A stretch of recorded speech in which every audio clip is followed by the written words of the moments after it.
Hello and welcome to our channel. Today we are telling a ghost story. But it is not a tale of haunted houses or clanking chains. It is a story of a haunted continent. The ghosts are people. And the house they haunt is the entirety of North America. They are a people who have no name for themselves, for they left behind no written words, no grand monuments, no oral traditions that we can decipher. We know them only by the faint traces they left scattered across a lost world, like footprints on a forgotten shore. They are the first great mystery of the Americas, a people who appeared as if from nowhere, conquered a continent, and then vanished as suddenly as they arrived. We call them the Clovis people. To understand their story, we must first journey back in time, not just a few centuries but 13,000 years. We must strip away everything we know. Forget the cities, the highways, the farms, the fences. We must imagine a world that is, to our modern eyes, utterly alien.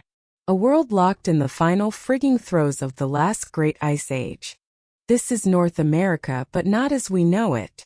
A vast sheet of ice, the Laurentide ice sheet, thousands of feet thick, still covers most of what is now Canada and the northern United States.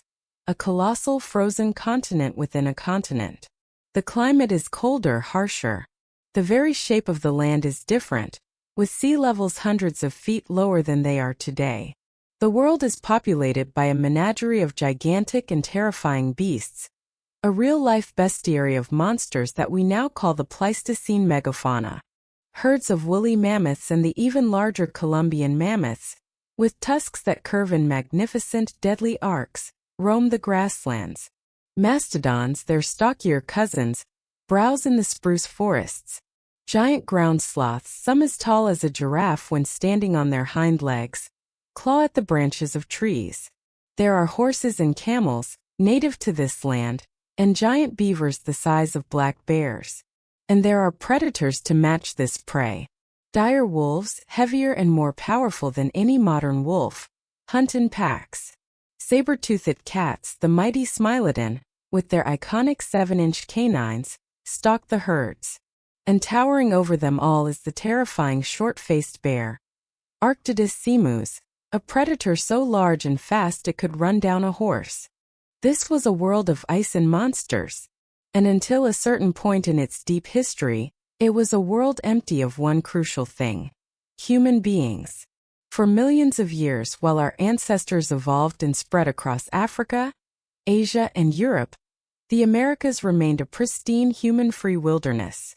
A lost world. And then everything changed. Sometime around 13,500 years ago, something remarkable appears in the archaeological record. It appears almost simultaneously, from the plains of modern-day Montana to the coasts of Florida, from Nova Scotia down into Mexico. It is a tool. A specific, beautifully crafted, and lethally effective spear point. This tool is so distinctive, so consistent in its design, that it acts as a calling card, a signature left behind by a single unified culture. This is the Clovis point, and the people who made it are the Clovis people. For much of the 20th century, the appearance of these points was considered the starting pistol for the human story in the ancient Americas. The Clovis people were believed to be the very first humans to set foot in this new world. They were the trailblazers, the American Adams and Eves. They were the Paleo-Indians, the ancient ancestors. And their story was one of breathtaking success. In the span of just a few hundred years, a geological blink of an eye, they spread across the entire continent, adapting to every environment, from frozen tundra to arid desert. But their story is a ghost story for a second reason. Their reign was brilliant, but it was incredibly brief. After flourishing for perhaps no more than 400 or 500 years, they disappear. Just as suddenly and mysteriously as they arrived, their distinctive spear points vanish from the archaeological record. Right around the same time that the great beasts they hunted also vanished from the face of the earth. What happened to the Clovis people? Did they hunt themselves into extinction? Were they wiped out by a sudden catastrophic change in the climate? Or were they the victims of something far more dramatic, a cataclysm from the heavens? And were they even, as we so long believed, the first people here at all? Tonight, we are opening one of the coldest cases in human history. We will become prehistoric detectives, sifting through the evidence of stone and bone, chasing the ghosts of the first widespread American culture. We will seek to understand who they were, how they lived in their world of ice and giants, and we will confront the profound archaeological mystery of their sudden disappearance. So settle in. Let the modern world fade away, and let us journey back to a lost continent, to go in search of the phantoms of the Ice Age. Part 1. The Discovery of a Lost World. Our investigation into the Clovis people does not begin in the deep past, but in the early 20th century, in the dusty, sun-baked landscape of the American Southwest. For centuries, the question of when humans first arrived in the Americas was a subject of fierce and often bitter debate. The prevailing wisdom, championed by influential figures at the Smithsonian Institution, was that humans were very recent arrivals, having migrated to the continent only a few thousand years ago, long after the Great Ice Age animals had died out. To suggest otherwise was to risk academic ridicule. But strange discoveries kept challenging this dogma. All across the West, ranchers and amateur fossil hunters would find the massive bones of mammoths and extinct species of bison. Occasionally, they would find stone tools nearby, but the connection was always dismissed as coincidental. There was no definitive proof that humans and these giant beasts had ever coexisted. The first crack in this wall of skepticism came in 1927, near the small town of Folsom, New Mexico. A team from the Denver Museum of Natural History was excavating the skeleton of an extinct species of bison, Bison antiquus. To their astonishment, lodged firmly between two of the bison's ribs, was a beautifully crafted fluted spear point. There could be no doubt. This was the in situ evidence everyone had been looking for. The prehistoric equivalent of a smoking gun. A human hunter had killed this Ice Age bison. The timeline of human presence in the Americas had been shattered and pushed back into the deep past. This discovery opened the floodgates. Archaeologists began looking for more evidence of these ancient, Folsom people. And in the 1930s, at a site called Blackwater Draw, near the town of Clovis, New Mexico, they hit the archaeological motherlode. Blackwater Draw was a series of ancient, dried-up springs that had, during the Ice Age, been a vital waterhole, attracting vast herds of animals. It was a perfect hunting ground. An archaeologist named Edgar B. Howard began excavating there and found something extraordinary. Below the layer containing the Folsom points and the bison bones, there was an even older layer. And in this deeper, older layer he found different larger spear points. And these points were found in direct, undeniable association with the bones of a Columbian mammoth. This was it. They had found an even older culture, a people who had hunted the very largest of the megafauna. The site was named after the nearest town, and the distinctive artifacts found there were christened Clovis points. The people who made them became the Clovis people. And because this layer was the oldest, deepest layer found anywhere, a powerful and long-lasting theory was born. The Clovis first model. These were the pioneers. These were the first Americans. To understand the Clovis people, you must first understand their technology, because for a long time it was all we had. And the heart of their technology is the Clovis point. To call it a spearhead or an arrowhead is to do it a disservice. A Clovis point is a masterpiece of Stone Age engineering, a perfect marriage of form and function. They were typically large, 4 to 5 inches long, beautifully flaked from high-quality stone like chert, flint, or obsidian. They were leaf-shaped, gracefully curved, with a sharp, pointed tip and lethally sharp edges. But their defining feature, their unmistakable signature, is the flute. A flute is a channel or groove created by removing a long, thin flake of stone from the base of the point, running up its center. They would do this on both sides. This fluting process was incredibly difficult. It was the final, most delicate step in making the point, and a single mistake could shatter the entire piece, wasting hours of painstaking work. Why did they go to such trouble? The flute created a channel that allowed the point to be securely hafted, or attached, to a wooden spear shaft.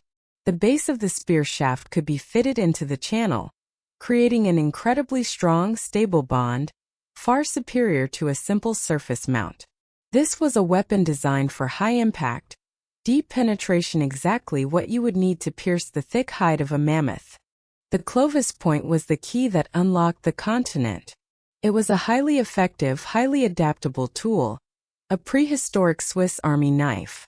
It could be a spear point for bringing down big game, but when the spear shaft was broken, the point itself could be used as a sharp, durable knife for butchering the kill. For decades, the story of the peopling of the ancient Americas was the story of the Clovis point. The Clovis first model was scientific dogma. The story went like this.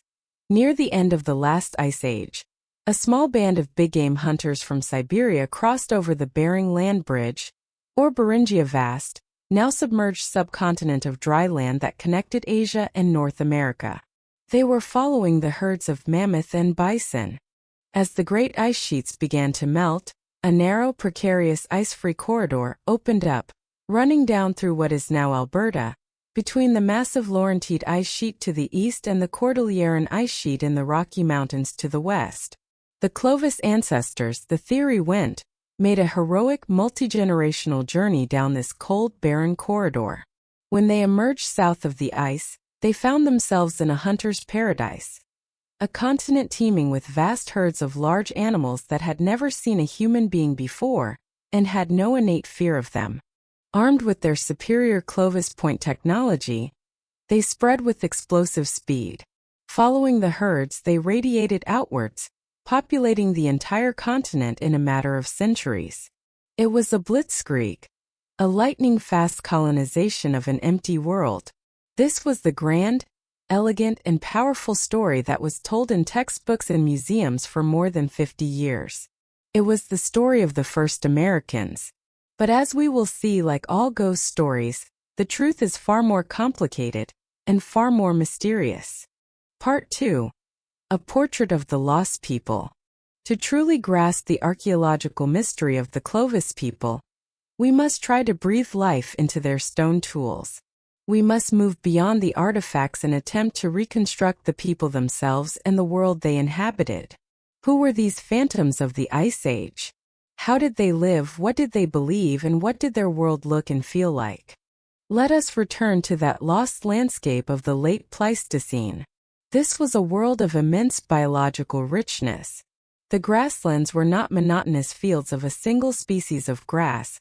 They were complex mammoth steppes, mosaics of grasses, wildflowers, and shrubs, capable of supporting a staggering diversity of life. The forests were a mixture of familiar trees and species now confined to colder climates. The air was cleaner. The stars at night would have been a brilliant, blazing tapestry, unobscured by the glow of a single city. The lives of the Clovis people were dictated by the rhythms of this world, specifically by the movements of the great herds. They were not settled people. They were highly mobile, nomadic hunter-gatherers, living in small, extended family groups or bands, perhaps of 20 to 50 individuals. They would have followed the seasonal migrations of mammoth, mastodon, bison, and caribou. Their shelters would have been temporary and portable, likely simple structures of animal hide stretched over a framework of wood or mammoth bones, similar to the tents or teepees of later plains cultures. Their entire existence was focused on the hunt. And hunting a Columbian mammoth was no small task. A fully grown bull could stand 13 feet tall at the shoulder and weigh over 10 tons. It was armed with enormous tusks and a powerful trunk. This was not a creature that could be brought down by a single hunter. The mammoth hunt would have required immense courage, deep knowledge of animal behavior, and sophisticated, coordinated group tactics. Archaeological sites give us tantalizing clues about how they might have done it. They likely used the landscape to their advantage, trying to drive a mammoth into a bog, a narrow ravine, or a box canyon where its movements would be restricted. Then the hunters would have moved in. A coordinated dance of deadly intent. They would have used atlatl spear throwers. An atlatl is essentially a wooden stick with a hook at one end that cradles the base of the spear. It acts as a lever, an extension of the hunter's arm, allowing them to throw a spear with far greater velocity and force than by hand alone. A volley of atlatl-thrown spears, tipped with razor-sharp Clovis points, could inflict multiple deep, bleeding wounds, weakening the great beast until it collapsed from exhaustion and blood loss. The kill would have been a moment of immense triumph and a scene of intense labor. An adult mammoth could provide thousands of pounds of meat, enough to sustain a band for weeks. It was a walking larder. The meat would have been stripped from the carcass with stone knives and preserved by drying or smoking.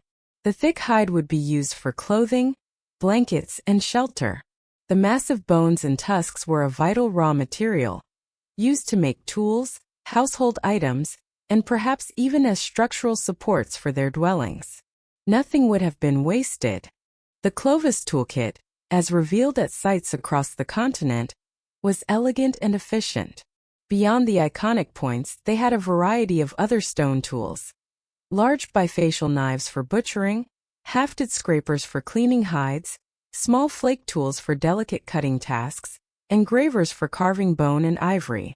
They were masters of flint knapping, the art of shaping stone. Their choice of raw material shows a deep understanding of geology. They sought out the highest quality chert, flint, and obsidian, stone that was hard but brittle enough to be shaped into a razor's edge.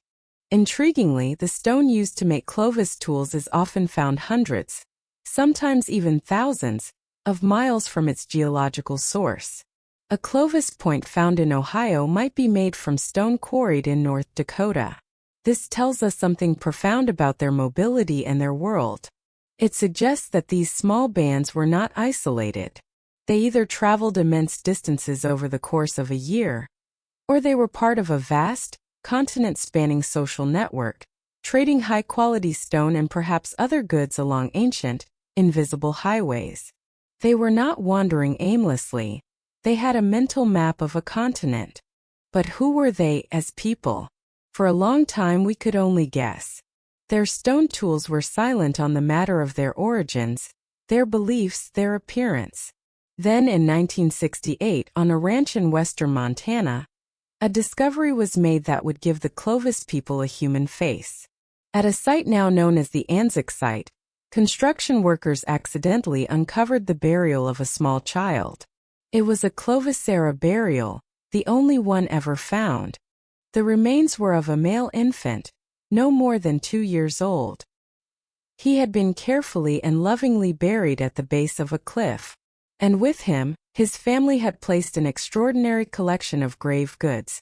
Over 100 stone and bone tools, including several beautiful, unused Clovis points. The entire collection and the boy's bones had been dusted with a thick layer of red ochre, a powdered iron oxide that held deep spiritual significance for many ancient cultures around the world, often symbolizing blood and life. This single poignant burial tells us so much. It tells us that the Clovis people were not just pragmatic survivors. They were a people with a rich spiritual and ceremonial life. They believed in an afterlife. They mourned their dead and sent them into the next world equipped with their most valuable possessions. The red ochre speaks of ritual, of a belief system we can only guess at. But the Anzac child had one more, even more profound secret to share. In 2014, scientists were able to successfully extract and sequence a full genome of DNA from his ancient bones. It was a landmark achievement, a direct genetic message from the world of the Clovis people. The results were stunning. The Anzac child's DNA showed that he was not related to any European or Asian populations that came later. Instead, his genome was most closely related to the genomes of modern Native Americans, particularly those from Central and South America. This was the definitive proof. The Clovis people were the direct ancestors, or very close cousins of the direct ancestors, of the indigenous peoples of the Americas. They were not a mysterious, vanished race. They were the trunk of a great family tree that is still alive and flourishing today. The ghosts have finally found their descendants. This discovery gave the Clovis people a tangible humanity. They were no longer just a toolkit or an archaeological culture. They were a people who lived, who loved, who mourned their children, who gazed at the same stars we do, and who faced the daily challenges of their incredible world with skill, courage, and ingenuity. And this only makes the mystery of their disappearance even more profound. What could have happened to bring the story of this successful, widespread, and resilient people to such an abrupt and dramatic end? Part 3. The Disappearance, a Prehistoric Cold Case.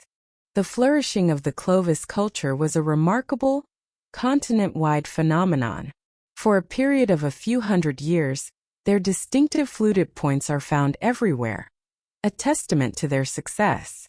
And then, around 12,900 years ago, the signal vanishes. The archaeological record falls silent. The production of Clovis points ceases, abruptly and completely.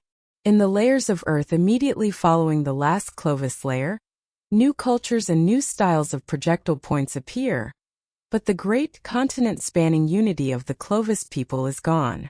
At the very same time, the world around them changed forever.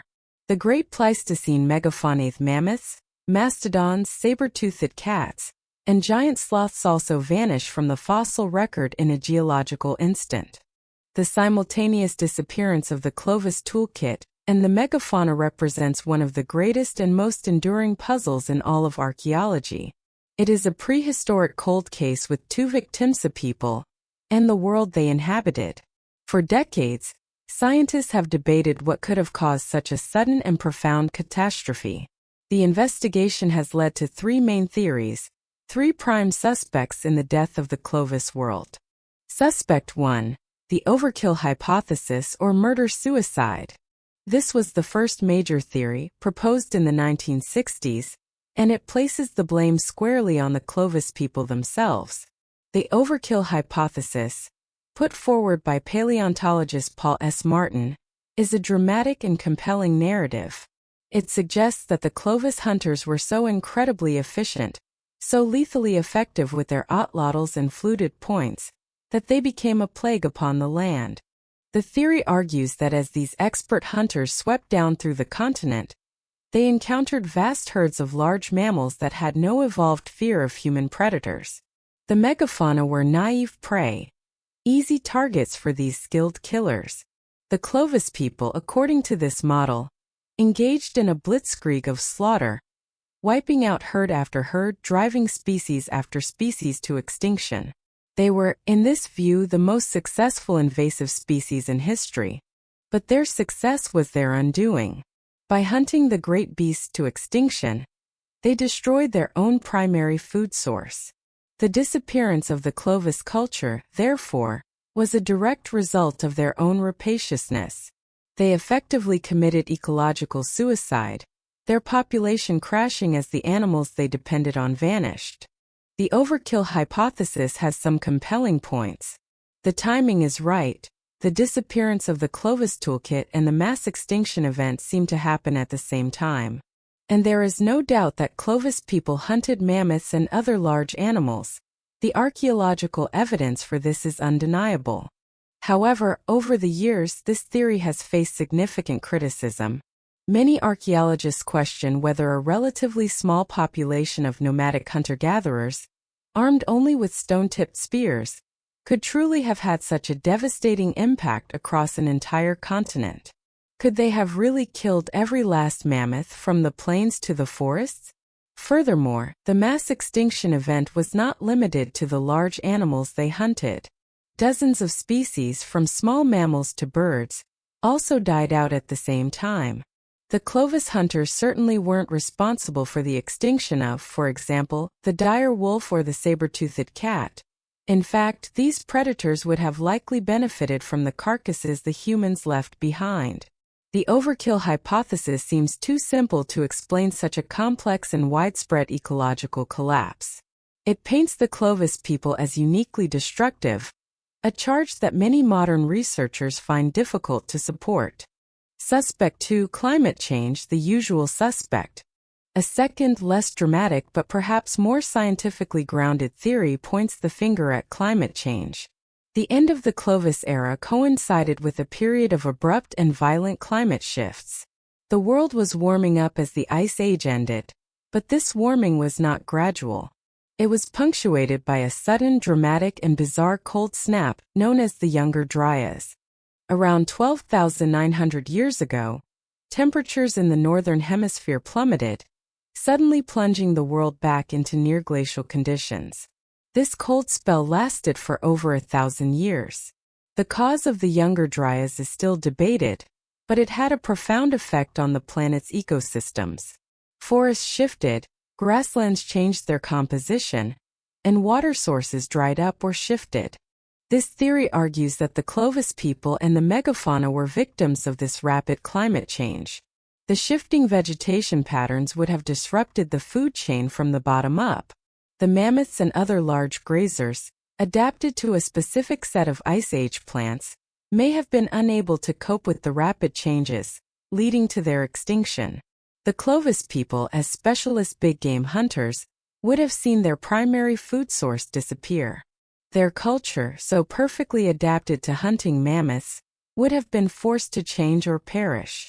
They didn't vanish in this view so much as they were forced to adapt, breaking up into smaller, more localized cultures, developing new tools and new strategies to hunt smaller game like bison and deer. The Clovis way of life became obsolete, a victim of a changing world. This theory is elegant, well supported by climate data, and avoids casting the Clovis people as villains. Suspect 3. The cosmic cataclysm. And then there is the third theory. This one is the most spectacular, the most controversial, and the one that has the distinct ring of a true crime thriller or a supernatural event. This is the Younger Dryas impact hypothesis. This theory suggests that the Clovis people and the megafauna were not the victims of a gradual process. They were the victims of a sudden, violent, and almost unimaginable cataclysm from outer space. The theory, first proposed in 2007 by a team of scientists, posits that around 12,900 years ago, a comet or a fragmented asteroid struck the Earth or, more likely, exploded in a series of massive airbursts over the North American ice sheet. The energy released would have been thousands of times greater than the entire nuclear arsenal of the modern world. The immediate effects would have been apocalyptic. The heat from the explosions would have instantly melted parts of the Laurentide ice sheet, triggering unimaginable freshwater floods. The blast would have ignited continent-spanning wildfires, turning forests and grasslands into a raging inferno. A vast plume of dust, soot, and water vapor would have been thrown into the atmosphere, shrouding the sun and plunging the planet into a sudden dark impact winter. This, the theory argues, is the true cause of the Younger Dryas cold event. The evidence for this terrifying scenario is found in a thin dark layer of sediment, known as the black mat, that can be seen at many archaeological and geological sites across North America and beyond. This black mat layer sits directly on top of the last Clovis-era deposits. Proponents of the impact hypothesis claim that this layer is the fallout from the cataclysm. Within this layer, they have found intriguing clues: microscopic diamonds, nanodiamonds, that can be formed by the shock and pressure of an impact, tiny magnetic spherules of melted rock, elevated levels of the element iridium, rare on Earth but common in asteroids, and soot from the supposed global wildfires. In this scenario, the Clovis people and the megafauna were wiped out in a geological instant. They were flash-fried by the heat, flattened by the shockwave, or starved in the dark, frozen world that followed. It would have been an extinction-level event, a sudden, brutal end to the Clovis world. This theory explains everything at once: the disappearance of the people, the extinction of the animals, and the sudden onset of the Younger Dryas cold snap. However, the Younger Dryas impact hypothesis is highly controversial. Many scientists remain unconvinced. They argue that the evidence, like the nanodiamonds and iridium, can be explained by other, more terrestrial processes. They point out that no impact crater of the right age and size has ever been definitively located. The debate rages on in scientific journals, a fierce battle over the evidence for a prehistoric apocalypse. The cosmic cataclysm theory remains a tantalizing, terrifying, but unproven suspect in our mystery. Conclusion: the enduring mystery and a new beginning. So, where does our investigation leave us? We have chased the ghosts of the Clovis people across a lost continent. We have marveled at their skill and their resilience. And we have stood at the edge of the abyss of their disappearance, faced with a set of competing and compelling theories. Were they the authors of their own demise, victims of their hunting prowess? Were they casualties of a capricious climate, unable to adapt to a rapidly changing world? Or were they annihilated in a fiery cataclysm from the stars? The truth may be a complex combination of all three. Perhaps a changing climate was already putting the megafauna under stress, and the relentless pressure of Clovis hunting was the final push that sent them over the edge. Perhaps a cosmic impact, even a smaller one than the most dramatic theories suggest, was the final chaotic trigger that destabilized an already fragile ecosystem. The archaeological mystery of the end of the Clovis world may not have a single simple answer. But there is one final crucial twist in our ghost story. For decades, the Clovis people held the title of the first Americans. But in recent years, the ghost story has gotten even deeper, even more mysterious. All across the Americas, from Pennsylvania to Peru, archaeologists have been finding evidence of human presence at sites that are, controversially, older than Clovis. At Monteverde in southern Chile, there is evidence of a settlement dating back at least 14,500 years, a full millennium before the rise of Clovis. In Texas, the Galt site has yielded tens of thousands of pre-Clovis artifacts. And most astonishingly, at White Sands National Park in New Mexico, fossilized human footprints have been found, preserved in an ancient lakebed, that have been dated to between 21,000 and 23,000 years ago. The Clovis first model is now, for most archaeologists, dead. The human story of the ancient Americas is older, deeper, and far more complex than we ever imagined. It seems likely that there were multiple waves of migration, perhaps using different routes, including a coastal route down the Pacific Rim in small boats. So where does this leave the Clovis people? It doesn't diminish their importance. It recasts it. They may not have been the very first humans to arrive, but they represent the first widespread, technologically uniform, and archaeologically visible culture to span the entire continent. They were not the pioneers perhaps, but they were the great colonizers, the people who truly put the human stamp on North America. Their story remains a crucial foundational chapter in the human saga of the continent. And in the end, the Clovis people are not truly gone. Their DNA, as the Anzac child so powerfully demonstrated, lives on in the veins of millions of indigenous people across the Americas. Their cultural traditions didn't vanish entirely. They adapted, evolved, and transformed into the rich and diverse cultures of the Paleo Indians who followed them. The ghosts have not departed. They are simply the oldest ancestors, the first deep roots of a family tree that is still growing today. Their story is a profound reminder that even the deepest mysteries of the past are part of our own story, and that the ground beneath our feet is haunted, not by specters, but by the faint, enduring echoes of the people who walked it first. Thank you for joining me on this journey into the lost world of the Clovis people. We have explored a story that encompasses the thrill of scientific discovery, the challenge of a deep archaeological mystery, and the awe-inspiring resilience of our ancient ancestors. If you have found this exploration of the ancient Americas to be a compelling one, I would be most grateful if you would show your support. You can do so by leaving a like on this video, subscribing to Bedtime History for more journeys into the profound mysteries of the past, and ringing the notification bell so you never miss a new story. And now I leave you with the final question. After hearing the evidence for the disappearance of the Clovis world, which theory do you find most convincing? Do you believe they were the agents of their own destruction in the overkill scenario? Do you think the gradual but powerful forces of climate change are the most likely culprit? Or are you drawn to the dramatic and terrifying possibility of the Younger Dryas impact? Please share your own thoughts and theories in the comments section below. The case is far from closed, and I look forward to reading your insights. Until we meet again, sleep well, and may your dreams be filled with wonder at the deep and mysterious story of the world you inhabit.